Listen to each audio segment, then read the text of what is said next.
let's talk skin hydration. If you're worried about over moisturizing because you want to use a serum, facial oil, and moisturizer, just try splitting it in between your AM skincare routine and your PM skincare routine. I would personally do a serum in the morning.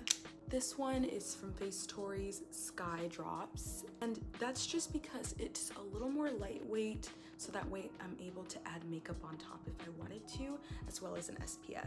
For the nighttime, I would use a facial oil like this one from FaceTory. This is the Camellia Glow. It has argan oil and camellia. Facial oil tends to be a little more moisturizing and hydrating.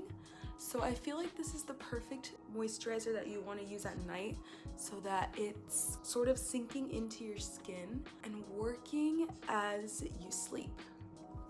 Just remember that when you use a serum and a facial oil, you want to follow with moisturizer always, even if your skin type is oily, even if you have combo skin. Make sure to follow us for more hands-on tips.